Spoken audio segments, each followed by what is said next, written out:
तिकडे नाशिकमध्ये प्रजासत्ताक सोहळ्यादरम्यान वनविभागाच्या महिला कर्मचाऱ्यानं मंत्री गिरीश महाजनांच्या भाषणावर आक्षेप घेतलाय। प्रजासत्ताक दिनाच्या भाषणादरम्यान मंत्री गिरीश महाजन यांनी डॉक्टर बाबासाहेब आंबेडकर यांचं नाव काय घेतलं नाही असा सवाल महिला कर्मचाऱ्यांना विचारलाय। निलंबित केलं तरी चालेल, मात्र कुणालाही घाबरणार नाही असा पवित्रा महिला कर्मचारी माधवी जाधव यांनी घेतलाय। बाबासाहेबांचं नाव आहे जो संविधानाला कारणीभूत आहे, त्याला तुम्ही संपवायला निघालाय।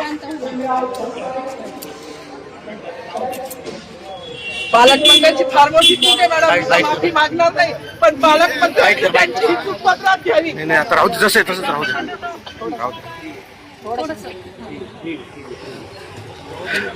मला मीडियाशी घेणं नाही मॅडम, मला सस्पेंड केलं, मी मारूचे गाड्या उपसील, मी माती काम करीन, पण बाबासाहेबांची ओळख पुसू देणार नाही। मला सस्पेंड करायचं करू शकता मॅडम, बाबासाहेबाला संपवायचं काम करायचं नाही। 26 जानेवारी 15 ऑगस्ट मध्ये मी नाही मानत, पण लोकशाही मॅडम तुम्ही सुद्धा संविधानामुळे आहात, पालकमंत्री सुद्धा पालकमंत्री संविधानामुळे आहे।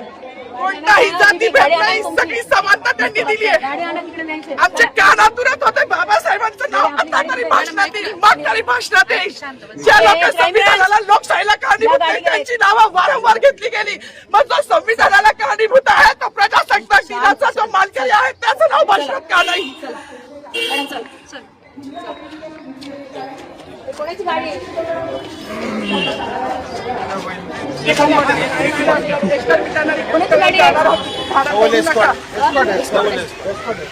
अरे माझी गाडी असेल ना रे, ट्रॅफिकची गाडी का रे?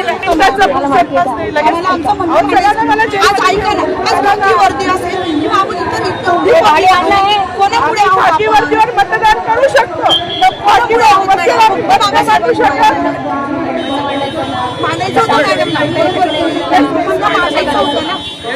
माईक दिला नाही गेला ना त्यांना।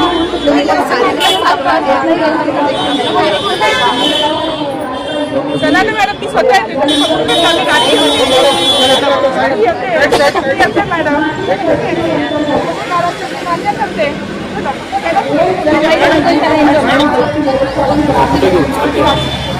Police station